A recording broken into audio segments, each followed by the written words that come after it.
다 함께 일어나셔서 우리 찬송가 46장으로 우리 하나님께 찬양 올려드리도록 하겠습니다. 찬송가 46장입니다.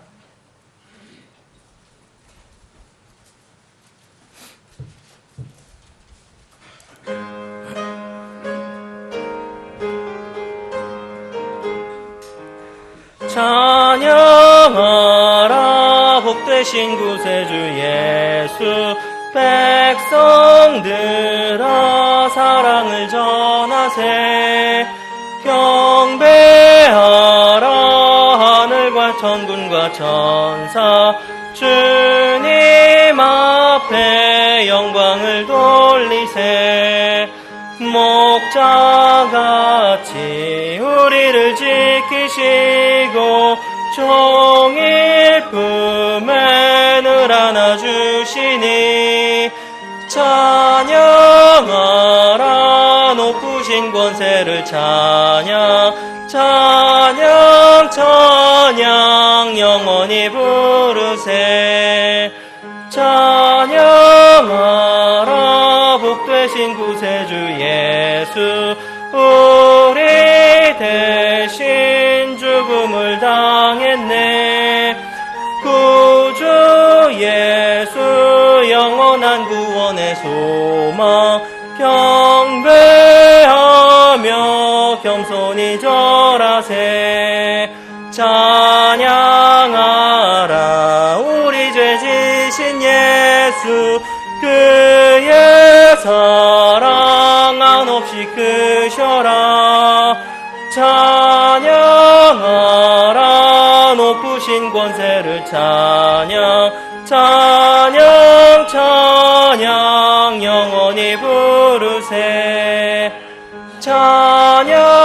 찬양하라 복되신 구세주 예수, 천사들아 즐겁게 찬양해. 구주 예수 영원히 다스리시니, 멸류관을 주 앞에 드리세. 구주 예수 세상을 이기시고 영광 중에 또다시 오시네. 찬양하라 높으신 권세를 찬양, 찬양 찬양 영원히 부르세. 아멘. 다 함께 기도 드리도록 하겠습니다. 사랑과 자비가 풍성하신 하나님, 지난 한 주간도 우리 서울제일침례교회 모든 지체들을 지켜 보호해 주신 아버지의 은혜와 인도하심에 감사와 찬양을 드립니다. 우리가 보는 것으로 걷지 않고 오직 믿음으로 살게 하시려고 이 악한 현 세상에서 우리를 구별하여 불러주신 그 부르심에 다시 한번 감사를 드립니다. 이 은혜에 감사하여 우리의 마음과 입술로 주님을 경배하러 이 자리에 함께 모였습니다. 이 예배를 기뻐 받아 주시옵소서. 아버지 하나님, 그 아들의 존귀하신 보혈로 우리를 위해 새롭고 살아있는 길을 열어주셨음을 고백드립니다. 그러나 여전히 우리는 연약하고 넘어지기 쉬운 자녀들임을 또한 고백드립니다. 지금 이 시간까지 은혜의 왕자에서 우리를 위해 변호하시는 대제사장 예수님을 통하여 더욱더 힘을 얻어나가는 이 시간 될 수 있도록 은혜를 베풀어 주시옵소서. 이 시간을 주장하셔서 이 회중의 마음과 생각을 지켜주시고 원수마귀가 틈타지 못하도록 주님께서 이 모든 것들 주관하여 주시옵소서. 무엇보다 이 지역교회에 하나님께서 가장 기뻐하시는 구령의 열매가 있기를 원합니다. 각 가정마다 구령의 능력과 열정을 허락하셔서 진리를 모르는 우리의 가족, 친지, 이웃 모두가 거듭남의 복을 누리는 올 한 해 되게 하여 주시옵소서. 이 사역을 위하여 오직 성령의 충만함을 허락하셔서 우리 각 사람의 지혜와 말이 아닌 오직 성령님의 나타나심의 능력을 경험하는 복된 기회들을 많이 허락하여 주시옵소서. 우리 주 예수 그리스도께서 영광 가운데 오실 때까지 서울제일침례교회 모든 성도들 모두가 흠이 없이 보존되기를 원합니다. 주님의 권능의 오른팔로 붙들어 주시고 이 세상과 마귀와 육신과의 싸움에 약해지지 않고 승리하는 믿음 허락하여 주시옵소서. 여러 가지 어려움을 겪는 지체들이 있습니다. 주님께서 그들의 어려움 가운데 환경의 문을 열어주셔서 피할 길을 내어주시고 초자연적인 부양으로 그들을 인도하시고 보살펴 주시옵소서. 이러한 간증들로 우리가 소망을 얻고 힘을 얻어 더욱더 하늘을 바라보기를 원하옵나이다. 주님께서 이 연약한 우리에게 의지와 믿음을 더욱 강하게 붙들어 주시옵소서. 감사드립니다. 이 모든 것 우리 주 예수님의 이름으로 기도드립니다. 아멘. 다 함께 앉으셔서 찬송가 93장 부르신 후에 헌물을 위한 기도 드리도록 하겠습니다.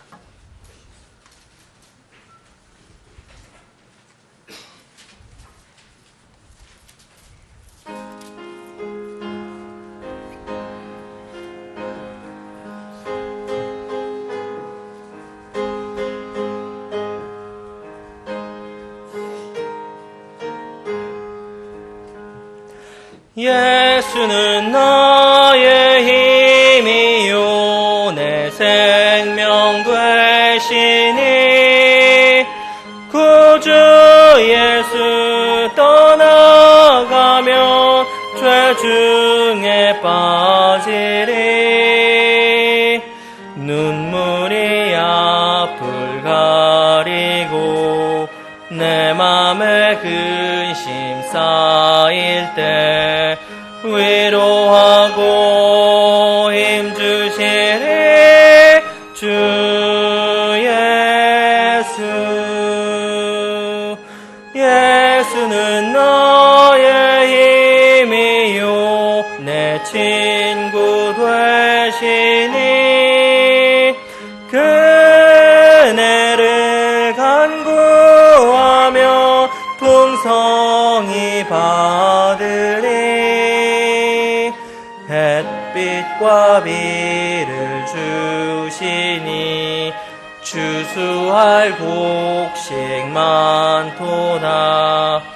귀한 열매 주시니 주 예수. 예수는 나의 힘이요 내 기쁨 되시니 그 명령을 준행하여 늘 충성하겠네.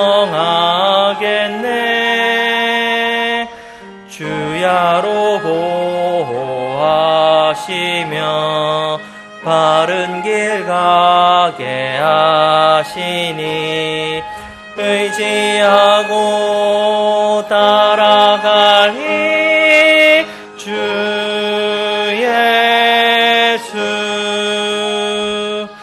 예수는 나의 힘이요 내 소망 되시니 이 세상을 떠나갈 때 곧 영생 얻으리. 한없는 복을 주시고 영원한 기쁨 주시니 나의 생명 나의 기쁨 주 예수. 아멘.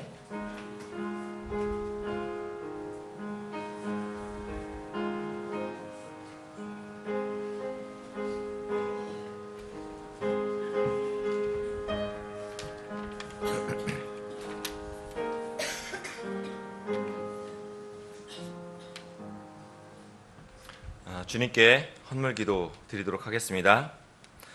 사람의 마음에 많은 계획이 있을지라도 주의 뜻 그것만 서리라. 아멘. 아버지 하나님, 우리가 세상 속에서 믿음으로 산다고는 하지만 우리 자신의 판단과 명철로 걸어 주의 거룩함의 통로가 되지 못해 형통치 못한 삶을 살 때가 많습니다. 우리 자신의 원하는 바에 대한 믿음이 아닌 예수 그리스도의 믿음으로 살게 하여 주시옵소서. 오직 주의 뜻 그것만이 설 것임을 밝히 아는 지혜를 우리에게 허락하여 주시옵소서. 지난 한 주간 우리를 세밀하게 보호하여 주시고 주의 이름을 위해 우리를 선한 길로 인도하여 주신 주님의 열심에 감사와 영광을 돌립니다. 한 주간 세상 속에서 살면서 얻은 물질을 감사함으로 먼저 주님께 드립니다. 물질을 얻기 위한 수고의 방법이 주님의 명령과 법도 안에 있어 형통하기를 소망합니다. 여호수아와 같이 주님의 길을 선택할 수 있는 용기를 허락하여 주시옵소서. 드린 이 물질이 사용될 때 주님의 뜻이 온전히 이루어지기를 소망합니다. 공적 성경 사역과 인터넷을 통한 말씀 사역, 영혼 구령 사역, 선교사 지원 사역 등 약한 우리에게 맡겨주신 많은 일들을 잘 감당할 수 있는 능력을 주시옵소서. 아버지 하나님, 이 지역교회를 담당하고 있는 음영진 목사에게 영적 당당함을 허락하여 주셔서 주의 말씀을 대언하고 주님의 양들을 주님의 길에서 벗어나지 않게 하는 목자의 일들을 잘 감당할 수 있는 능력을 허락하여 주시옵소서. 우리 교회 지체 모두가 삶의 우선순위를 주님의 일과 기도에 두고 주님께 많은 쓰임을 받는 일에 기쁨으로 동참할 수 있도록 도와주시옵소서. 주께서 우리를 들어 올리시는 그날에 주 앞에서 기쁨으로 설 수 있길 진심으로 소망합니다. 예배의 처음과 끝까지 이 예배 중에 함께 하시는 주님을 찬양하오며 다시 오실 거룩하신 주 예수 그리스도의 존귀하신 이름으로 기도드립니다. 아멘.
5월 마지막 제주교회 소식 다 함께 보시도록 하겠습니다. 지금 매주 광고해드리는 한 명이서 이제 한 명을 구령하는 이 광고를 계속 해드리고 있는데요. 이제 하나하나 전도 운동에 이제 모두 적극적으로 동참해 주셔서 연말에 많은 기쁨의 열매가 있었으면 좋겠습니다. 전도, 선교와 함께 이제 예배는 구원받은 자녀들의 기본적인 도리이며 믿음의 출발점입니다. 경배와 찬양, 기도와 드림, 말씀 선포, 성도 교제로 이루어지는 모든 회중 예배에 우리 모든 지체들이 적극적으로 참여하셔서 이제 큰 신앙의 기쁨을 누리셨으면 좋겠습니다. 다음 주일은 6월 첫 주일입니다. 주님의 만찬이 있고 오후에는 주변 지역 구령 및 전도지 배포 시간을 가질 예정입니다. 모두 동참해 주시기 바랍니다. 5월 넷째 주 성경 암송 구절 다 같이 합독하도록 하겠습니다. 시작. 그런즉 누구든지 그리스도 안에 있으면 그는 새로운 피조물이라. 옛 것들은 지나갔으니 보라 모든 것이 새롭게 되었도다.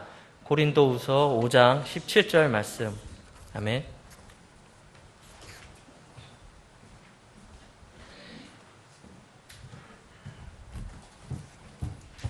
우리가 때로는 그 목자의 음성을 듣기 싫어서 먼 길로 갈 때 있어요.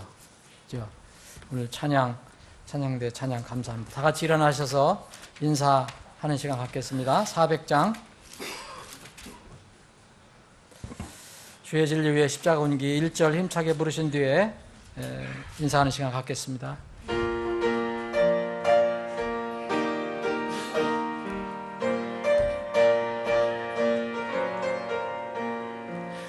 주의 진리 위에 십자가 군기 하늘 높이 쳐들고 주의 군사 되어 용맹스럽게 찬송하며 나가세 나가세 나가세 주 예수만을 위하여 목숨까지도 바치고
원수들은 이미 예수의 손에 하나 없이 패하고 주의 군기만이 영광스럽게 온 누리에 빛나네 나가세 나가세 주 예수만을 위하여 목숨까지 바치고 삶도록 나가세.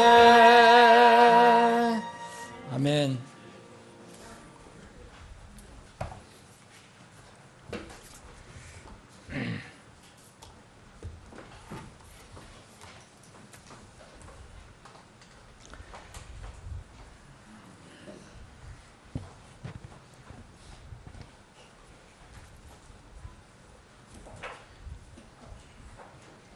제가 미국 방문하느냐고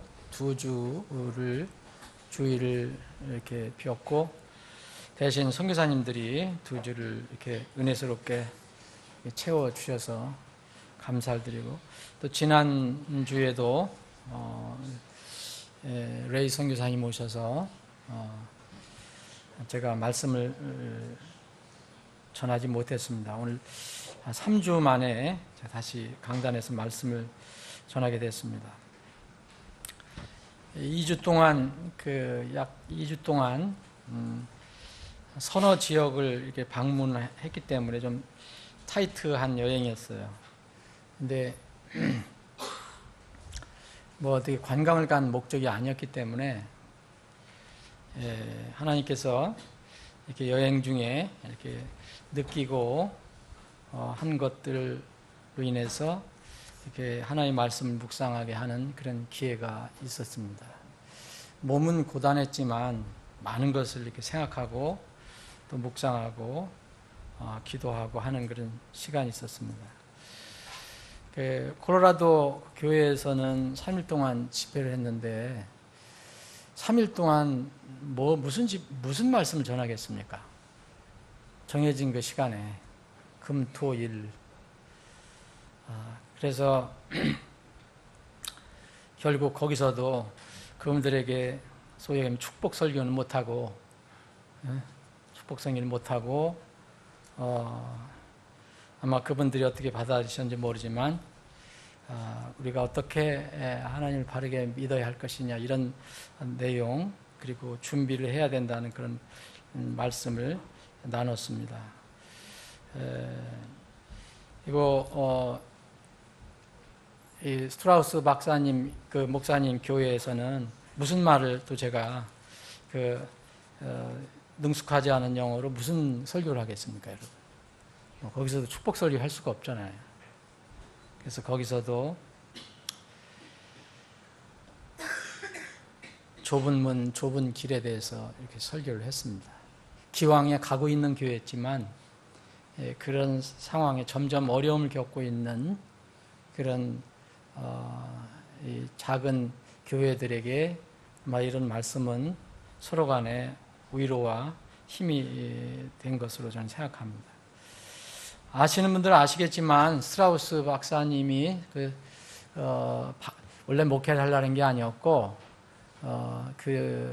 100년이나 되는 세워진 지 100년이나 되는 교회에 정말 옛날부터 바른 말씀을 가지고 근본적으로 성경적으로 해오던 교회가 이게 목회자가 약간씩 변질되고 거기에 집사들이 이렇게 동조하는 바람에 그 박사님이 그때 이제 신학교, 그때 그 교회에 있었던 신학교 학장이 있었는데 도저히 신앙을 지킬 수가 없어서 이렇게 마지막 그분들하고 얘기해서 계속 이렇게 갈 거냐, 다시 돌아가지 않을 거냐, 그때 우리는 이 길로 가겠다. 그래서 그 사람들이 이렇게 해서 결국 그 교회를 떠나서 새롭게 교회를 시작한 그 교회입니다.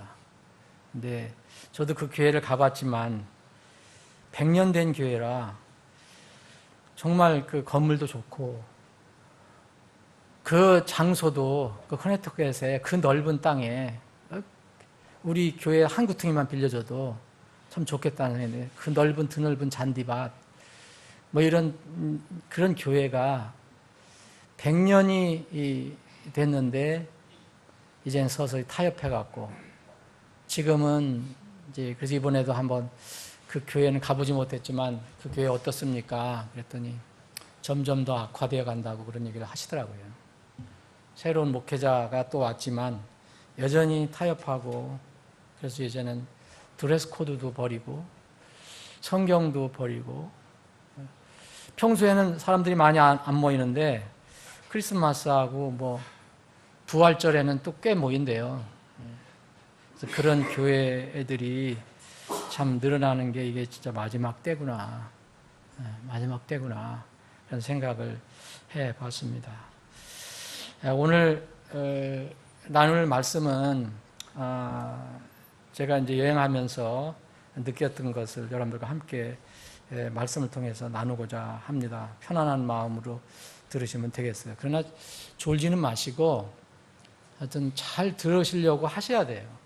그래야지 이게 조금 전에 제가 찬양을 할 때도 잠깐 동안 가사 생각을 안 하고 불렀는데 내가 뭘 불렀는지 모르는 거예요. 그러니까 바로 정신을 차리고 가사를 음미하면서 부르니까 가사가 들어오는 거예요. 그러니까 우리가 아무리 들어도 의지가 없이 들으면 무슨 말을 하는지 모르거든요. 자, 오늘 말씀은 히브리서 4장입니다. 여러분들 좀 능숙하게 또 외우시기도 하는 분들이 있을 건데 히브리서 4장 12절부터 16절까지 말씀을 나누겠습니다.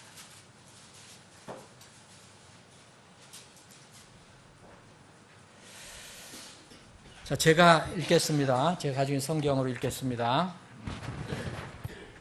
하나님의 말씀은 살아있고 권능이 있으며 양날 달린 어떤 검보다도 예리하여 혼과 영과 및 관절과 골수를 찔러 둘로 나누기까지 하고 또 마음의 생각과 의도를 분별하시는 분이시니 그분의 눈앞에서 드러나지 아니하는 피조물이 하나도 없고 모든 것이 우리와 상관하시는 그분의 눈에 벌거벗은 채 드러나 있느니라.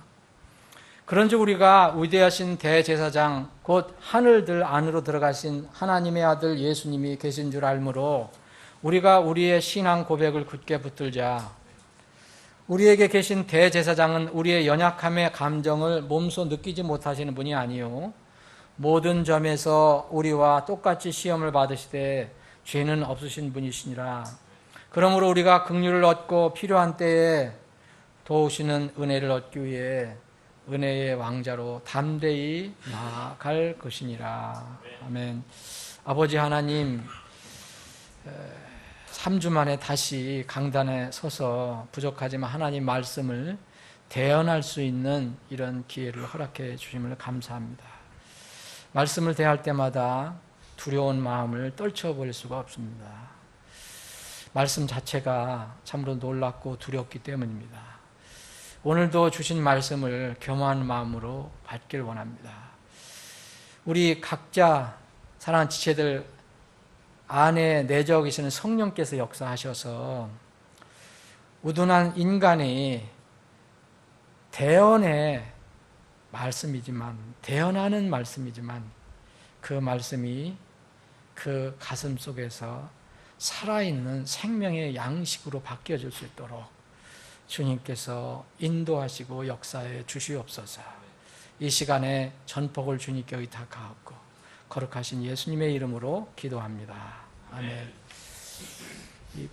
집사님 바람을 조금 이렇게 위로 좀 안 오게 이쪽으로 안 오게 좀 하셨으면 좋겠네요.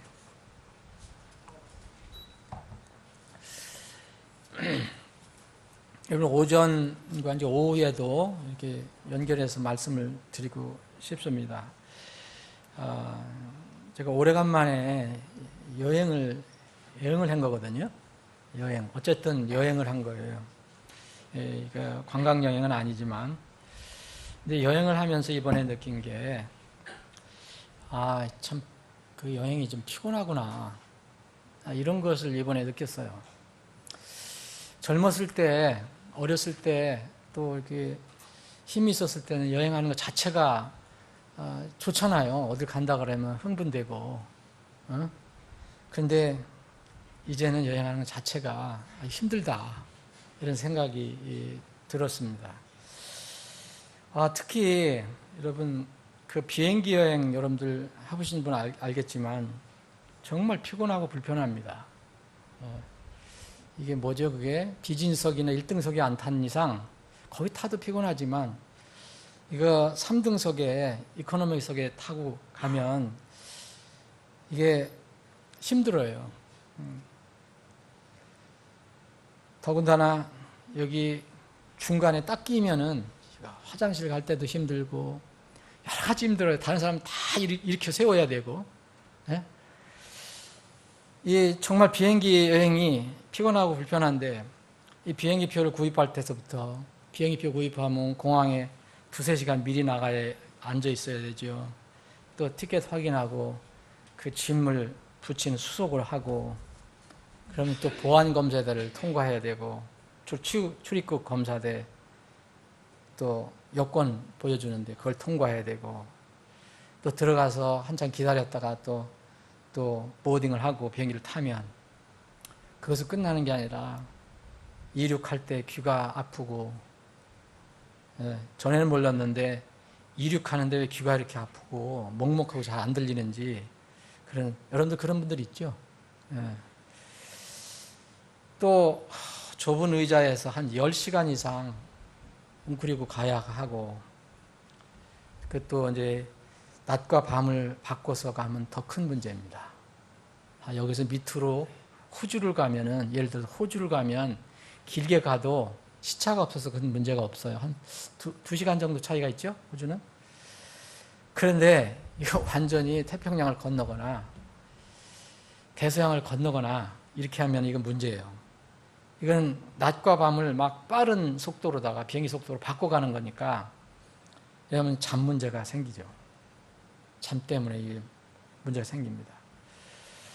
정말 젊었을 때는 느끼지 못한 것들을 점점 이제 이렇게 느끼게 되는데 이번에도 시차 때문에 좀 애를 먹었어요. 도착한 날 밤에 도착했다가 그 이튿날 저녁에서부터 이렇게 집회를 하는데 이렇게 정말 이렇게 멍멍한 상태에서 했어요. 하루는. 그래서 하나님 은혜로 이렇게 그렇다고 해서 제가 이렇게 졸면서 한 건 아닙니다. 힘있게 했습니다. 근데 시차 때문에 애를 먹었어요. 근데 제가 한 번 갔다가 온 게 아니라 거기서 이제 커네틱스를 가려면 상당한 거리기 때문에 또 뉴욕 갔다가 또 뉴욕에서 또 거길 그 차를 빌려가고 올라가고 운전해서 갔다가 또 와서 또 다른 데를 또 가고 그럴 때 이런 여러 가지 이제 공항을 이용하게 됐는데 인천공항을 시작을 해서 여러 번의 공항 보안 검색대를 통과하게 됐습니다. 여러분 아시죠? 그때 말씀이 떠올랐어요. 이게 제 직업이 그래서 그런지 그런 게 자꾸 생각이 나는 거예요. 그 말씀이 떠오르는데 강한 말씀이에요. 그래서 그 말씀을 가지고 묵상을 했습니다. 이렇게 2주 동안 생활할 때마다 묵상하고. 여러분, 요즘은 테러 방지 목적으로 공항의 보안 검사가 엄청나게 까다로워졌다는 걸 아시죠? 원래 국내 비행기는 내가 모르겠어요, 요새. 근데 특히 국제에서는 굉장히 까다로워요. 특히 미국 들어가는 거는 정말 까다로워요. 미국이 이제 테러 대상국이 됐기 때문에 이번에는 또 공항에서 인천공항에서 출발하자마자 제가 또 무작위로 이렇게 위험인물로 지정이 돼 갖고 제가 무작위로 그렇게 된 거예요. 무작위 막 뽑아갖고서 그래서 별도로 우리 집사람 저기 있는데 저만 데리고 가서 한참 뭐 손짐 다 사서시 수색하고 몸 수색하고 뭐 그래서 왜 그렇게 했냐 했더니 무작위래요. 특별히 제가 무슨 의심스러운 사람이 아니라. 그래서 이 테러를 방지하기 위해서 각 나라 공항이 이런 것을 아주 굉장히 보안 검사를 강화하고 있습니다. 그런데 옛날과 다르게 요새는 공항에 특별한 기계를 설치해 놓고 그것을 운영하고 있어요. 비행기를 타고 어느 나라를 가든 그 여행을 하려 하는 사람은 이 공항에서 이 검색대를 보안 검색대를 반드시 통과해야 됩니다. 이게 이제 기계인데 옛날과 좀 다른 기계인데 이것을 이른바 전신 검색기라고 그래요. 들어보셨을 거예요. 전신 스캐너라고도 하고 전신 검색기인데 한참 이게 처음에 도입하려고 할 때 미국에서도 그렇고 한국에서도 그렇고 각 나라에서도 이게 조금 말이 있었습니다. 인권과 사생활 침해가 있지 않느냐. 그래서 이거에 대해서 왈가왈부 얘기가 있었는데 이게 쉽게 말하면 알몸 투시기예요. 알몸 투시기. 그러니까 그 기계 안에 들어가서 이렇게 찍히면 이게 완전히 알몸이 그대로 드러나는 거죠.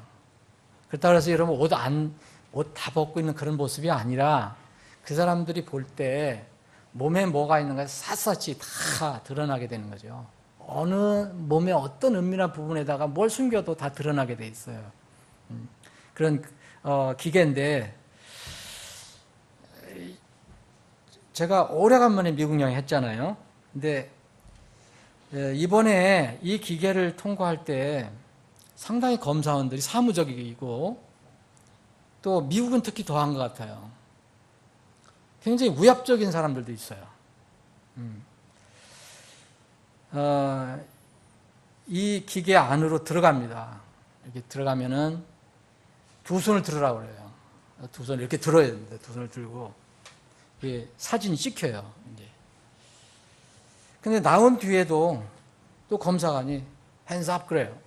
손을 들으라는 거예요. 두 손을 듭니다. 그럼 이렇게 하고 그 사람 또 몸을 수색을 해요. 그래서 이게 소위 이제 이 사생활 침해다, 인권 문제다 이렇게 말이 많았던 소위 알몸 투시 기계예요. 근데 기분이 나빠도 이 알몸 투시기를 통과하기 거부하면 비행기를 탈 수가 없어요. 지금 제도상. 원하는 나라에 들어갈 수가 없어요. 저는 이것을 이렇게 할 때마다 검색대에서 이걸 통과할 때마다 요새는 또 신발도 다 벗어요. 신발도 다 벗어요. 구두를 그냥 신고 못 들어가게 하더라고요. 우리가 앞으로 이게 맞이하게 될 미래의 한 모형을 생각해 봤습니다. 여러분, 공항의 전신 검색기보다 더 완벽한 검색 기계가 하늘에 설치되어 있어요. 저는 그 하늘에 기계가 있는지 없는지는 제가 말할 수 없어요. 그런데 그 검사되는 사람이 공항 검색할 때 그 기계 앞에 들어가서 두 손을 들고 이게 찍힐 필요도 없고요. 또 통과한 사람 다시 검사원이 의압적인 그런 사무적인 태도로 두 손을 들으라고 하고 몸을 수색할 필요도 없어요. 또 그 검색기는 전기와 컴퓨터 프로그램으로 그렇게 움직일 필요도 없어요. 이것은 하늘에 있는, 제가 말하는 것은 제가 이름을 단다면 하늘에 있는 무형 검색기예요. 그것은 바로 말씀 검색기입니다. 오늘 여러분들과 제가 함께 나눈 말씀은 이것을 많이 떠올리게 해요. 제가 공항 검색대에서 이 생각을 해봤어요. 여러분, 그 말씀 투시기, 말씀 검색기의 위력은 이 미국에서 가장 성능이 좋다는 그런 기계와 비교할 수가 없습니다. 공항 검색기는 몸을 투시해서 몸이나 몸 안에, 그리고 또 어떻게 은밀한 부분에, 또 옷 안에 숨긴 것을 사사시 드러내요. 전에 있는 것은 이게 쇠 같은 것만, 이렇게 물질 그런 것만 잡았는데, 이번에는 그거 이제 다른 그 테러 범들이 쇠를 사용하지 않고 플라스틱이나 나무나 뭐 이런 것을 가지고 또 이제 폭탄을 만들기 때문에, 그래서 개발된 게 이거라고 하거든요. 이거는 금속만 탐지하는 게 아니라 어떤 몸 안에 붙어 있는 게 뭔가 그건 다 조사하는 거예요. 샅샅이 조사하는 거죠. 다 드러내는 거죠. 그런데 아무리 그렇게 하더라도 하나 밝혀낼 수 없는 게 있어요. 그 사람의 마음은 몰라요. 그 사람의 마음은 절대 탐지해낼 수가 없습니다. 이 지상에 있는 것은 그렇습니다. 예를 들어서 테러를 모의한 사람이 몸에 숨기고 뭘 들어왔다. 그럼 그걸 통해서 다 발견될 수 있죠. 총이든 칼이든 약이든 독약이든 찾아낼 수가 있겠죠. 그런데 그 사람이 이런 걸 가지고 들어오지 않았더라도 아주 나쁜 마음을 먹고 왔어요. 비행기 안에서 무슨 일이든 한번 해보겠다. 내가 무기는 여기서 걸리니까 못 가져오더라도 내가 무슨 일이든지 하여튼 이 비행기에서 한번 일을 해보겠다. 그런 마음을 가지고 온 사람은 찾아낼 수가 없어요. 왜냐하면 그것은 그 공항 검색기는 마음까지 찾아낼 수 없기 때문에 그렇습니다. 이런 사람들이 가끔가다 있잖아요. 비행기에서 그런 마음을 먹고 올라와서 막 행패 부리고 막 문제를 일으키고 그러는 사람도 있어요. 그리고 사실은 테러를 크게 이렇게 폭약을 터뜨리지 않더라도 자기가 마음 먹으면 가지고 있는 건 뭘 가지고서도 이렇게 또 만들 수도 있고 그래서 문제를 또 일으킬 수가 있거든요. 근데 마음이 그거 있는지 없는지를 어떻게 알아요? 모르는 거죠. 10명 사람이 도둑 1명 막을 수 없다는 말이 있잖아요. 사람의 방법, 사람이 만들어낸 기술, 그리고 아무리 첨단적인 그런 기계라고 해도 사람의 마음과 마음의 생각과 의도는 절대 탐색해낼 수가 없습니다.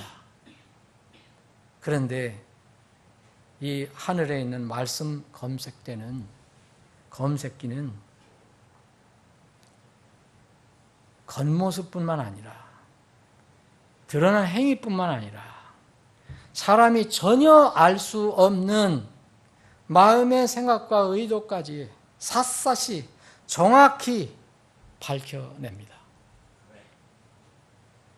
마음의 동기와 의도까지도 하나님은 밝혀내시고 심판하신다는 거예요. 그래서 하나님은 전능하신 분이라고 우리가 말할 수가 있습니다. 오늘 본문 말씀에 12절 13절 하나님 말씀은 살아있다 그랬어요. 하나님의 말씀은 살아있고 권능이 있으며 권능이 있다는 것은 영어는 파워풀이에요. 그냥 파워가 있는 게 아니라 아주 파워가 가득 찼어요. 전능이 있으며 양날 달리는 어떤 검보다도 예리해서 자 여러분 칼이 대개 한 면만 있잖아요. 근데 양날 달렸단 말이에요. 그러니까 어느 쪽을 쳐도 이것은 칼이 효용이 있는 거예요. 양날 달리는 어떤 검보다도 예리해서 사람의 혼, 영 및 관절과 골수를 찔러서 둘로 쪼개 나눈다. 여러분 이렇게 할 수 있는 기계가 어디 있어요? 그런데 하나님께서는 하나님 말씀이 그렇다라고 말씀하십니다. 둘로 쪼개서 나누기까지 하고 또 사람의 마음의 생각과 의도를 분별하신다. 파악해내신다. 그런 분이시다라고 얘기합니다. 이게 말씀이 뒤에 부분에는 이제 인격으로 바뀌었어요. 그래서 결론은 뭐냐? 그분의 눈앞에서는 드러나지 않을 피조물이 하나도 없고 그랬어요. 자, 그분의 눈앞에서는 드러나지 않을 거, 숨겨질 거, 덮여질 그런 피조물이 하나도 없다. 이 세상에. 여러분들과 저도 해당이 되는 거예요. 여러분들이 아무리 고집피워도 여기다 해당이 되는 거예요. 그 앞에서 서게 될 때 그 피조물 중에 하나예요. 그렇게 그분이 눈앞에 드러나지 않는 피조물이 하나도 없고 모든 것이 우리와 상관하시는 그분의 눈앞에 벌거벗은 채 드러나 있느니라. 여러분 그 알몸 투시기 때문에 뭐 인권이니 뭐 사생활 침해니 예? 뭐 얘기가 나오지만 특히 이제 여성 단체에서 그런 얘기를 많이 하는가 봐요. 그런데 여기는 이 하나님 말씀은요 더 노골적이에요. 그냥 그분의 눈앞에 우리가 벌거벗은 채 드러나 있다. 지금도 드러나 있고 그분의 눈앞에, 그리고 그분 앞으로 서면 그렇게 될 것이다라고 분명히 얘기합니다. 하나님은 여러분들 사랑하시는 성도 여러분, 여러분들이 믿고 계시는 하나님이 전능하신 분이라는 걸 믿으시죠? 여러분들이 믿는 하나님이 전지하신 분이라는 것도 믿으시죠? 전지는 뭡니까? 가위로다가 나무 자르는 게 아니고 예? 모든 것을 아신다는 분이에요. 모든 것을 아시는 분. 아니 뭐 가벼운 거 그냥 그 소소한 거 그냥 넘어가시는 그런 분이 아니라는, 그런 모르고 넘어가시는 분이 아니라는 거죠. 전지하신 분이라. 그래서 이 하나님의 속성에 대해서 이 구약의 대언자들 그리고 많은 지도자들이 이 하나님의 전지하심에 대해서 계속해서 말씀하고 있습니다. 하나님은 전지하신 분이다. 욥기 34장을 보면 이런 말씀이 있어요.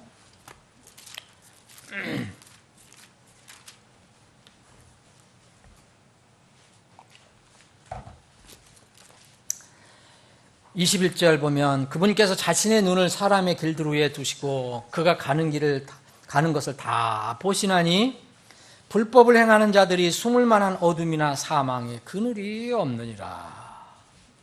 없어요. 시편 33편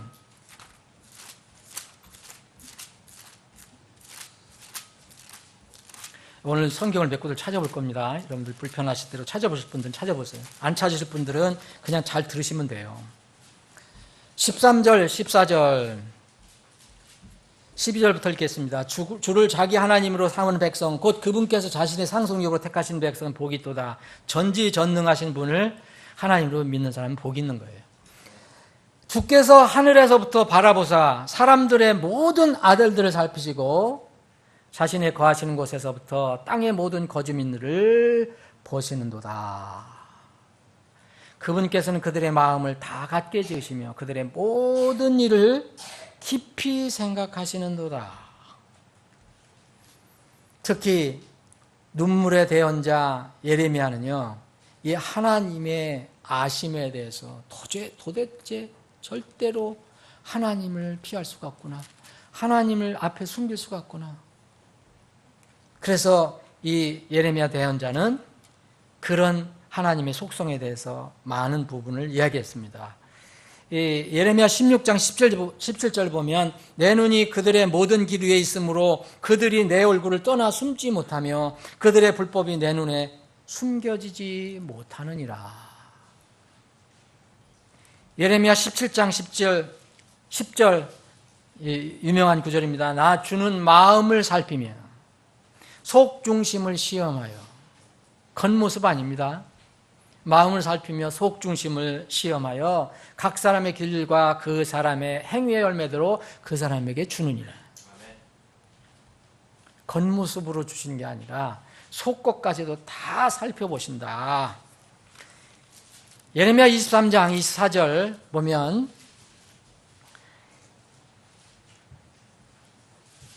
주가 말하노라 어느 누가 내가 보지 못하도록 자신을 은밀한 곳에 숨길 수 있느냐.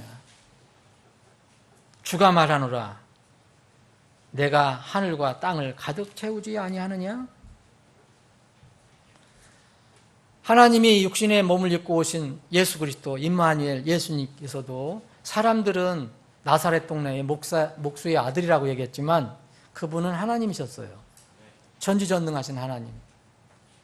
이분은 그래서 그 전지전능하심을 드러내셨거든요. 그래서 사람들이 깜짝깜짝 놀라기도 했죠. 왜 놀랍니까? 하나님이라고 믿으면 안 놀라는데 이 목수의 아들이 어떻게 저걸 아냐. 그렇게 생각했기 때문에 놀란 거죠. 나다니엘이라는 사람이 있었어요. 예수님이 이 사람을 부르기 전에 이제 먼저 다른 그 빌립이라는 이 전도자가 가서 나는 이런 분을 만났다. 대언자가 예언한 이런 분을 만났다. 그랬더니 나다나엘이 비웃습니다. 무슨 나사렛에서 무슨 용한 것이 좋은 것이 나오냐. 에? 그랬더니 그 말씀을 이제 다 아시고 예수님께서 나다나엘에게 접근해서 말씀하셔요. 내가 저기 이 전에 나무 밑에 있는 거, 이 나무 밑에 있었을 때 내가 봤다. 너 마음은 그런데 참 정직한 사람이다. 예? 이 나다나에게 갑자기 이렇게 말씀을 하셨어요. 그랬더니 이 무시했던 나다나엘이 어떻게 그것을 아셨을까? 내가 거기에 있었던 것을 어떻게 알았을까? 그래서 깜짝 놀래갖고 하나님을 인정하게 됩니다. 그래서 뭐라 그러냐면 내가 무화과 나무에 있었던 걸 어떻게 하셨어요? 예수님 나 미리 알고 있었다. 이거 뭐냐? 전지하신 분이거든요. 다 모든 걸 아시는. 그러니까 이 나다나엘이 그 앞에 엎드려서 선생님은 하나님의 아들이 틀림없다. 선생님은 이스라엘의 왕이다. 이렇게 무릎을 꿇습니다. 전지하신 그 모습 때문에. 여러분, 예수님은 이 땅에 계실 때 또 어떤 사람들이 마음속에 나쁜 의도를 가지고 예수님께 접근할 때 벌써 알고 계시고 그 생각을 아시고 그렇게 말씀하셨어요. 예. 그분 전지하신 분이에요. 그분한테 속일 수 있는 게 없죠. 드러나지 않는 게 없어요. 저는 하나님이 이렇게 전지하시다. 우리를 구원해 주신 예수님이 이게 전지하신 분이다. 우리의 마음의 생각과 의도까지 정확하게 분별하시고 그것에 따라서 앞으로 판단하시고 심판하실 것이란 이 사실이 저는 기쁘기도 하고 두렵기도 합니다. 왜 기쁜지 아십니까? 영혼의 관점에서는 우리가 이 세상에 사는데 억울하거나 불공정한 것이 절대 있을 수 없기 때문이에요. 여러분 지금 사는데 난 불공정하게 산다. 난 억울하다. 나는 왜 이러냐. 이렇게 하실 필요 없어요. 영혼의 관점에서 보시면 절대로 공정합니다. 하나님께서 그렇게 해 주실 거기 때문에 그래요. 아니, 마음의 생각과 의도를 분별하시고 그대로 정확하게 판단하고 보상해 주시고 심판하시는 분인데 여러분들 억울한 게 뭐가 있겠어요? 이 땅에 혹시 지금 사는 동안에 있을 수 있어도 영혼의 관점에서는 없어요. 영혼의 관점에서는. 그런 면에선 우리가 믿는, 내가 믿는 하나님이 이런 분이시라는 거 정말 기뻐요. 저는. 그런데 동시에 두려운 게 있어요. 그분 앞에서는 속일 수가 없어요. 숨길 수가 없는 거예요. 덮을 것이 없이 모든 것이 벌거벗은 채 드러날 수밖에 없어요. 그렇기 때문에 두려운 거예요. 공항에 알몸 투식이 그러면 기분 나쁜 게 아니에요. 그건 사실 아무것도 아니죠. 하나님 앞에 우리 주님 앞에 설 때 어떨까? 정치권에서는 뭐 청문회를 한다, 뭐 국회에 한다 보면 여러분 그 사람들이 하는 건데 그 사람 속마음을 어떻게 알아요, 여러분? 모르잖아요. 그대로 마음에 정직한 게 정직하게 드러나면 좋지만 얼마든지 마음에 다른 생각을 가지고도 입으로는 얼마든지 얘기할 수 있거든요. 그거 해봐야 그거 다 못 찾아냅니다. 또 이번 이런 법원에서 재판할 때가 있잖아요. 피고와 원고 또 검사, 이제 검사가 이제 원고가 돼서 그 피고에 대해서 수사 결과를 얘기하고 또 소추도 하고 또 이걸 반대해서 이제 변호사가 이 변호도 하고 하는. 마지막에 누가 판결합니까? 검사는 판결권이 없어요. 변호사도 판결권이 없어요. 누가 판결합니까? 판사가 하는 거죠. 근데 재판장이 판결하는 거예요. 근데 여러분 이 세상에 어느 재판장도 그 사람의 마음의 생각과 의도를 감안해서 판결하는 사람이 있어요? 없습니다. 혹시 눈물을 흘리는 거 이거 감안해서 판단할 수 있지만 그 사람의 진정한 속마음과 생각과 의도는 전혀 밝혀낼 수가 없어요. 불가능한 겁니다. 아니 몸이 하는 언행도 그 죄도 그 불법도 제대로 그 판시를 못하는데 그래서 세상에는 억울한 재판이 많은 거 아니에요. 억울한 재판이 많습니다. 그리고 재판관의 성향에 따라 틀려요. 똑같은 케이스를 어떤 진보적인 성향을 가지고 있는 재판관은 이렇게 판단하고 또 보수적인 재판관은 또 이렇게 판단한 거예요. 똑같은 사안을. 인간 사회에서는 어쩔 수 없는 한계로 우리가 받아들여야 되지만 여러분 이런 모든 것들은 우리가 주님 앞에 설 때를 암시해 주는 거라고 저는 생각합니다. 영원한 재판장은 사람이 아니에요. 주님입니다. 주님. 그래서 저는 그러한 주님을 나의 구주 하나님으로 믿고 있다는 것이 기쁘기도 하며 동시에 두렵기도 한 겁니다. 그것은 변명이 있을 수 없잖아요. 이 세상 모든 사람들은 누구나 다 이렇게 어떤 면으로 보면 하나님의 말씀 검색기 앞에 설 때가 있어요. 불신자에 대한 심판은 분명하게 엄하게 이루어질 것입니다. 구원자 예수 그리스도의 복음을 믿지 않는 사람들, 거절한 사람들, 고집 피운 사람들, 한 번 주어진 인생의 여행이 끝나면 말씀 투시기 앞에 서야 돼요. 말씀 검색기 앞에 서야 돼요. 그건 컴퓨터 프로그램으로 하지 않는 거예요. 그건 하나님의 입에서 나온 말씀으로 운영되는, 움직이는 검색기예요. 여기에서 벌거벗은 채 심판을 받을 것입니다. 이게 요한계시록 20장 뒷부분에 나와 있어요. 모든 행위가 드러난다 그랬어요. 물론 그 행위는 하나님은 내 그 동기까지 아시니까 아주 샅샅이 다 드러나게 됩니다.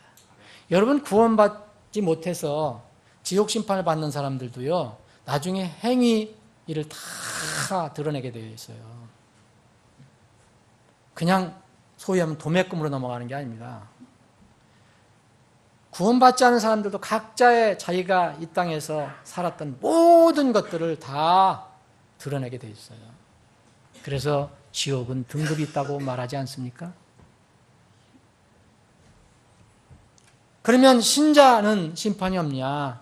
여러분들과 저와 같은 구원받은 신자들은 이렇게 심판이 없냐? 심판이 있지요. 그것이 이제 그리스도의 심판석에 서서 받는 심판이라면 알 겁니다. 여러분, 복음을 듣고 예수 그리스도를 믿고 구원받은 사람들도 이 세상의 여행이 끝날 때, 오후에는 이 세상 여행에 대해서 좀 말씀드릴 겁니다. 이 세상 여행이 끝날 때 산채로 휴거되어 주님 앞에 설 때나 아니면 육체가 죽은 후에 주님 앞에 설 때나 어떤 경우든지 한 번은 반드시 주님 앞에서 그 말씀의 검색기 앞에서 찍혀야 합니다. 근데 성경은 이것을 우리가 스스로 고백한다고 그랬어요. 스스로 고백해서 부족한 것 또 주님께서 다 말씀하시겠죠. 이것을 성경은 우리 몸으로 이 땅에서 몸 안에서 행한 것을 그때 이실직고 하리라 라고 얘기합니다. 여러분 성경을 말씀을 믿는 거, 하나님 말씀 믿는 거는 여러분 취사 선택하면 안 돼요. 여러분들이 이건 내가 생각하는 거하고 좀 다른데 내가 선호가 아니야? 그래서 그런 걸 무시하거나 가볍게 보면 안 됩니다. 그 말씀은 여전히 그대로 정확한 하나님의 살아있는 말씀이에요. 고린도후서 5장 10절에 보면 우리 모두가 반드시 그리스도의 심판석 앞에 나타나니 이로써 각 사람이 좋은 것이든 나쁜 것이든 자기가 행한 것에 따라 자기 몸 안에 이루어진 것들을 받으리라. 그리스도의 심판석은 행위를 심판받는 겁니다. 구원받고 난 뒤에. 내 하나님은 마음의 동기까지 아시니까, 마음에 어떤 생각을 가지고 있고 행하고 믿는지 알기 때문에 정확하게 하실 수 있는 거예요. 저는 이런 고린도후서 5장 10절 같은 이 신자에 대한 심판, 이 말씀을 앞으로 얼마나 더 해야 할지 잘 모르겠어요. 근데 여러분들이 듣든 여러분들이 안 듣든 여러분들이 원하든 안 원하든 제가 목회자로 있는 한, 제가 설교자로 있는 한은 계속 선포할 겁니다. 저는 이번 여행을 통해서 그런 두려운 마음이 들었어요. 제가 무엇을 하면서 설교자를 목회를 하는 건가? 저는 절대로 하나님을 두려워하는 마음으로 주님을 생각하고서 해야 된다는 생각을 다시 한번 해봤어요. 여러분, 이런 말씀 여러분 듣기 싫어하는 분들이 분명히 있을 거예요. 그런데 그럼에도 불구하고 저는 계속 선포할 겁니다. 여러분들에게 이 땅에서 축복받는 거, 저는 그런 거, 이 노하우 없어요. 그런 거 있으면 다른 데 가서 드시면 돼요. 저는 하나님 말씀을 있는 대로 선포할 겁니다. 여러분들의 고집 타협 안 할 거예요. 그때에도 거기에 분명히 우리가 주님 앞에 설 때, 그때에도 거기에 분명히 무형의 말씀 검색기가 있을 겁니다. 분명히 형태가 없어요. 근데 분명히 말씀 검색기가 있어요. 나의 일과 행위뿐 아니라 그 동기와 의도를 정확하게 평가하고 심판할 것입니다. 만약 그 일과 행위가 내가 이 땅에서 구원받은 후에 주님과의 관계에서 그분을 위해서 한 일과 행위가, 그리고 교회를 위해서, 복음을 위해서, 형제 자매를 위해서 한 그런 행위가 그리스도의 반석 위에 세워진 것이 그때 나무로 드러나거나 건초로 드러나거나 집으로 드러나면 말씀의 검색기에서 나오는 것, 말씀에 의해서 다 타버려서 사라질 것입니다. 오직 예수 그리스도 위에 정직하게 세운 것들은 말씀의 불이 시험할 때 타지 않고 그대로 남아서 금이나 은이나 보석으로 드러날 것입니다. 고린도 전서 3장에 바로 이 놀라운 계시를 우리에게 주신 겁니다. 여기엔 그리스도 심판석이라는 말은 그 용어는 없지만 바로 그때를 얘기하고 있어요. 고린도전 3장 10절에 보면 내가 주신 하나님의 은혜에 따라 내가 지혜로운 주 건축자로서 기초를 놓았고 다른 사람이 그 위에 세우되 저마다 어떻게 그 위에 세울지 주의할지니라. 아무도 이미 놓은 기초 위에 능히 다른 기초를 놓을 수 없나니 이 기초는 곧 예수 그리스도시니라. 만일 어떤 사람이 이 기초 위에 금이나 은이나 보석이나 나무나 건초나 집을 세우면 각 사람의 일이 드러날 터인데 그날이 그것을 밝히 드러내리니 이는 그것이 불에 의해 드러나고 그 불이 각 사람의 일이 어떤 종류인지 시험할 것이기 때문이라. 어떤 사람이 그 기초 위에 세운 일이 남아있으면 그는 보상을 받고 어떤 사람의 일이 불타면 그는 보상의 손실을 당하리라. 그러나 그 자신은 구원을 받되 불에 의해 받는 것 같이 받으리라. 나는 여러분들, 우리 사랑하는 지체 여러분들 한 분도 빠짐없이 여러분들이 구원받아 거듭난 이후 살면서 주님 만날 때까지의 그런 삶이 그대로 주님 앞에서 그대로 금과 은과 보석으로 남기를 바랍니다.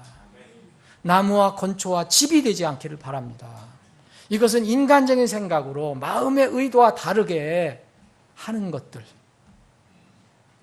하나님 말씀과 상관없이 하는 것들, 자기의 어떤 육신의 자랑이나 드러냄이나 또 뭔가 다른 어떤 것을 위해 자기 육신의 생각을 위해서 하는 것들은 다 지금은 그럴듯하게 있는 것 같이 보이지만 다 타버려 사라져 버릴 것입니다. 지금은 모릅니다. 그러나 그때 말씀에 투시기 앞에 섰을 때, 검색기 앞에 섰을 때는 그대로 드러나게 될 것입니다. 사랑하는 여러분, 여기에서 우리에게 삶의 지혜가 있어요. 우리는 딱 한 번 주어진 인생을 삽니다. 두 번도 못 삽니다. 그러면 이 인생을 어떻게 살아야 될 것이냐? 여기 영적인 지혜가 있어요. 우리가 누구든지 하나님의 말씀 검색기 앞에 서는 것을 피할 수 없다면 어떻게 해야 될 것인가? 전 세 가지를 한번 생각해 봅니다. 첫째로, 인생을 정직하게 살아야 합니다. 정직입니다, 정직. 우리는 완전하지 않아요. 누구나 잘못하고 실수도 할 수 있어요. 허물도 있고 곁길로 넘어갈 수도 있어요. 오늘 아침에 찬양한 것처럼. 또 그 목자의 음성이 듣기 싫어서 먼 데로 갈 수도 있고, 아버지의 음성이 듣기 싫어갖고서 또 먼 데로 갈 수도 있어요. 그러나 그렇게 실수하고 하고 죄도 범할 수도 있지만 주님이 어떤 분이신가를 알고 그분의 속성을 알고 그분께 나아가면, 주님께 정직하면 다 이 문제를 해결할 수 있어요. 문제는요, 우리가 문제가 무슨 문제냐 하면은요, 죄를 짓는 것이 문제가 아니에요. 실수를 해서 그게 문제가 아닙니다.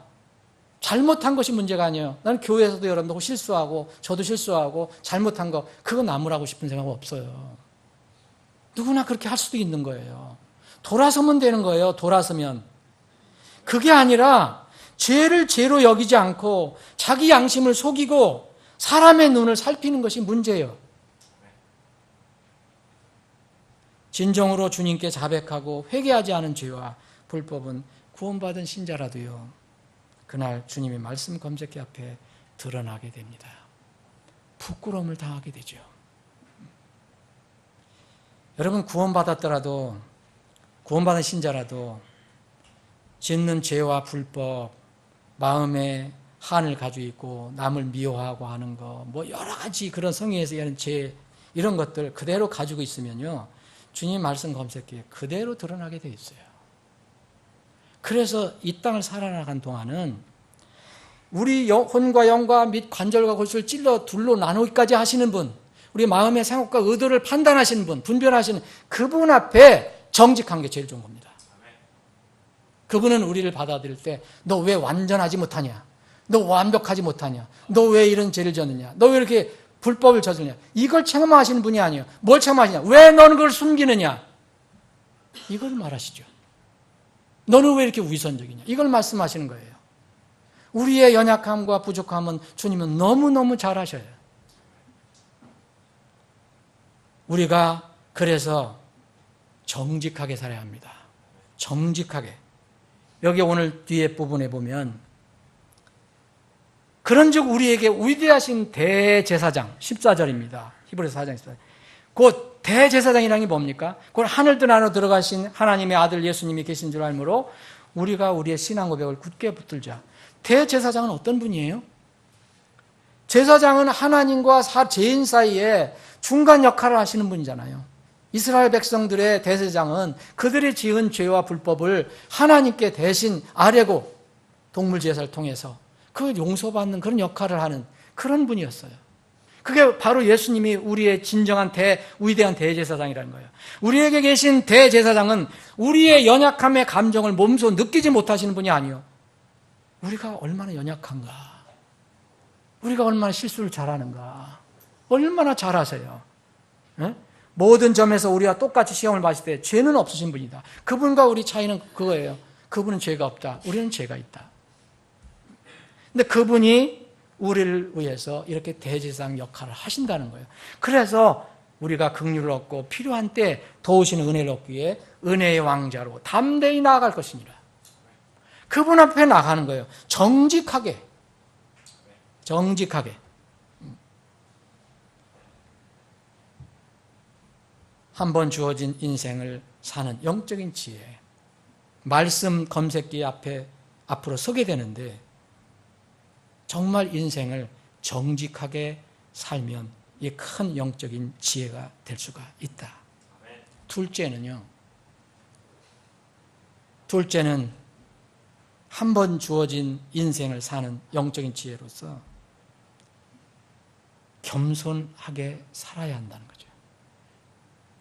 정직, 겸손입니다.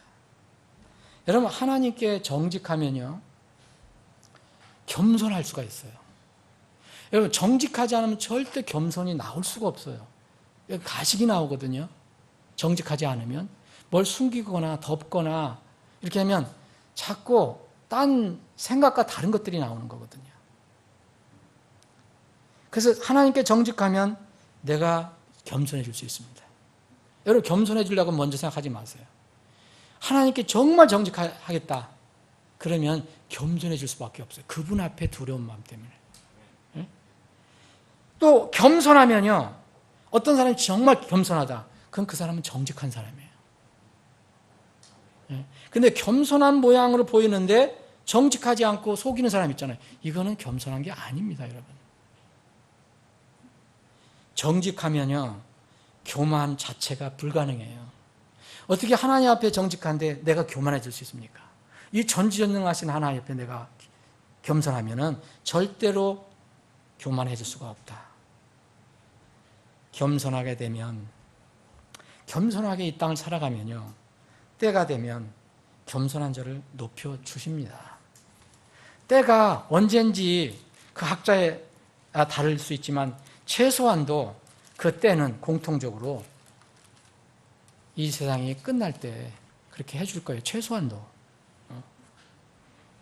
베드로전서 5장에 이런 말씀이 있어요.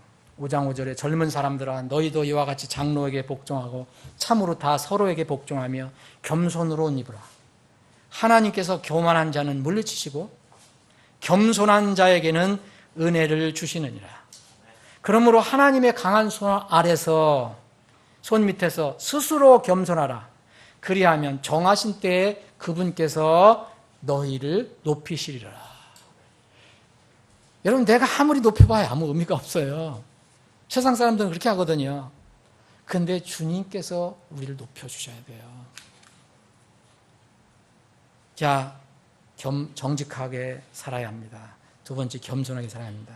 마지막으로는요, 신실하게 살아야 합니다. 신실은요, 말 그대로 영어로 말하면 믿음이 가득 찬이란 뜻이에요. faithful.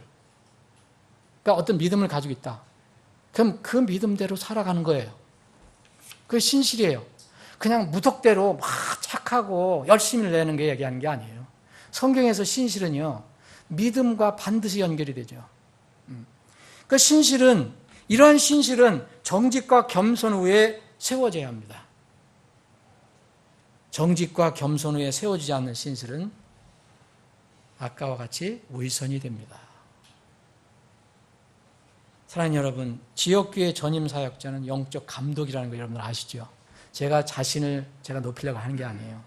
성경에서 보면 이 지역교회에 하나님께서 세우신, 회중들이 세운, 그러니까 합법적으로 이렇게 세운 전임 사역자가 있다면 하나님께서 영적인 일을 감독하라고 세운 사람이에요.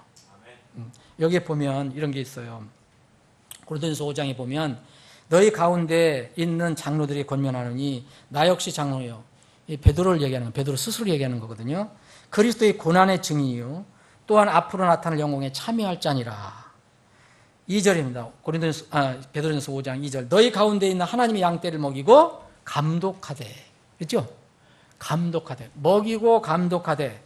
억지로 하지 말고 자진해서 하며 더러운 이익을 위해 하지 말고 오직 준비된 마음으로 하며 하나님의 상속 백성 위에 군림하지 말고 오직 양떼에게 본이 되라. 이제 목회하도 목회자도 이게 장이 아닙니다. 목자장 따로 있고요. 감독하도 감독장이 아니에요. 감독장은 누굽니까? 예수님입니다. 목회장은 누굽니까? 목자장은 바로 예수님입니다. 그래서 그리하면 목자장께서 나타나실 때 너희가 사라지지 아니하는 영광의 관을 받으리라 그랬어요. 사랑하는 여러분, 제가 혹시 2주 이렇게 그 자리를 비웠는데 마음이 굉장히 사실 그 뭐랄까요, 편하지는 않았어요. 이게 우리 그 부사약제도 없고 또 힘든 상태에서, 그런데 하나님께서 그렇게 결정해 주신 것으로 믿고 그냥 감사하게 다녀왔습니다. 그 두 개 교회, 또 한 개 교회는 또 개인적으로 사적으로 방문한 그 교회 방문 참 좋았어요. 그리고 집회 인도한 그 교회도 제가 많은 것을 또 배우고, 또 그분들도 많은 격려를 받았다라고, 도전을 받았다고 하시고, 그래서 서로 좋았습니다. 그래서 분명히 그렇게 인도하신 것으로 제가 믿는데, 제가 섬기는 교회가 이렇게 마음에 걱정이 되죠, 인간적으로는. 그래서 내가 혹시 부재 중에 여러분들이 어떻게 하실까, 인간적으로 걱정인지 모르죠. 혹시 여러분들 제 부자 중에도 예배 신실했습니까? 기도에 신실했습니까? 전도 선교에 신실하고 형제 사랑에 신실했습니까? 아니면 사람이 눈이 없다고 모임을 거르지는 않았습니까? 여러분? 인간 목자와 감독은 모를 수 있어요. 절대 다 알 수 없어요. 인간 판사가 어떻게 정확하게 판단합니까? 그런데 우리의 영혼의 목자시며 감독이신 주님은 모든 것을 아셔요. 우리는 그분을 절대로 속일 수가 없어요. 그분은 또 적당히 넘어가지 않습니다. 전도서 베드로전서 2장 25절에 보면 너희가 전에는 길 잃은 양 같았으나 지금은 너희의 혼의 목자요 감독이신 분에게로 돌아왔느니라. 여러분, 구원받고 주님을 믿는다는 것은요, 그분이 나를 양육해 주기를 바라는 거고요, 그분이 나를 감독해 주기를 바라는 겁니다. 내 마음대로 내 생각대로 하는 것을 원하는 게 아니에요. 구원받은 사람은 내가 그분으로부터 양육을 받고 또 그분의 지시와 감독과 보살핌을 받는 게 감독이라 했잖아요. 우리가 이 혼의 목자요 감독이신 그분께로 돌아왔다, 그걸 얘기하는 거예요. 저는 사실 그냥 인간 보잘것없는 그냥 그 직책만 잠깐 맡은 사람이에요. 제가 우리 교회에 많이 목회를 만들면 다른 사람이 하는 거예요. 제가 영원히 그렇게 하는 것도 아니에요. 그런데 우리 영혼의 목자시며 감독은 주님은 모든 것을 아신다는 거예요. 그분은 속일 수가 없어요. 그래서 하나님의 투시기에, 말씀 투시기에 서려면 정직하게 살아자. 그리고 겸손하게 살자. 그리고 신실하게 살자. 그것을 말씀드리는 겁니다. 왜냐하면 그분의 눈앞에서 드러나지 않는 피조물이 하나도 없고, 또 우리와 상관하시는 모든 그분의 눈앞에서 벌거벗은 채 모든 사람들이 드러나 있기 때문에 그래요. 오늘 이 말씀을 통해서 하나님이 어떤 분이고 우리가 만날 하나님이 어떤 분, 주님이 어떤 분이신가를 더 깊이 생각해 보시고, 그 하나님께서 여러분들에게 주시고자 하는 교훈을 여러분들의 삶 속에 적용해 보는 그런 시간이 되기를 주님의 이름으로 축원합니다. 기도하시겠습니다.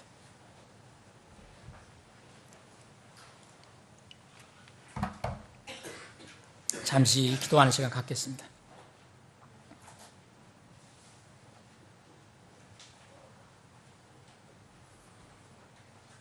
사랑하는 여러분, 여러분은 하늘의 말씀 투시기, 하늘의 말씀 검색기 앞에서 벌거벗은 채 드러날 그때를 지금 준비하고 있습니까? 전혀 생각하고 있지 않습니까? 혹은 전혀 무관심합니까? 만약 여러분들이 그때가 반드시 나에게 올 것이라는 것을 믿는다면, 곧 그것은 하나님 말씀을 그대로 믿는 것입니다. 믿는다면 준비하시기 바랍니다. 정직하고 겸손하고 하나님 앞에서 신실한 삶을 사는 자녀가 되시기를 바랍니다. 하나님의 축복은 그런 것이 축복입니다. 여러분들이 이 땅에서 육신적으로 잘 되고 물리적으로 잘 되는 그런 축복만을 생각하지 마십시오. 그게 진정한 축복입니다. 하나님께서는 그러한 자녀가 되기를 지금 간절하게 소망하시고 또 축원하고 계십니다.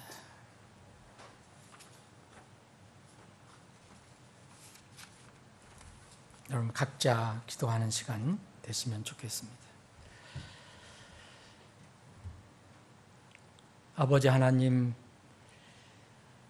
말씀을 읽고 묵상하고 그 말씀을 들을 때마다 말씀이 얼마나 엄미하고 두려운 것인지 저희들이 시간이 갈수록 절감하게 됩니다. 물론 말씀을 통해서 큰 약속, 놀라운 소망, 영원한 그 미래의 하나님의 소망에 관해서 들을 때, 그리고 그것을 우리가 붙잡을 때 말할 수 없는 기쁨과 감사가 있지만 동시에 엄미하신 하나님 그 말씀 앞에 서야 한다는 것을 생각할 때 두려운 마음이 드는 것을 피할 수가 없습니다. 주님, 우리에게 말씀을 주신 것에 대해서 다시 한번 감사드립니다. 그 어떤 것보다도, 이 세상의 그 어떤 것보다도 하나님의 거룩한 말씀, 보존된 말씀을 우리에게 주신 것에 대해서 감사를 드리고 찬양을 드립니다. 저희들 연약하고 부족해서 넘어지고 또 곁길로 가고 뒤돌아서고 또 때로는 죄의 함정에 빠지기도 하지만 주님, 우리의 영원한 대제사장이므로, 위대한 제사장이므로 주님 앞에 저희들이 있는 것 그대로를 가지고 나가면, 곧 정직하게 나가면 이 모든 문제를 주님께서 다 해결해 주시고 품어주신다는 것을 저희들은 압니다.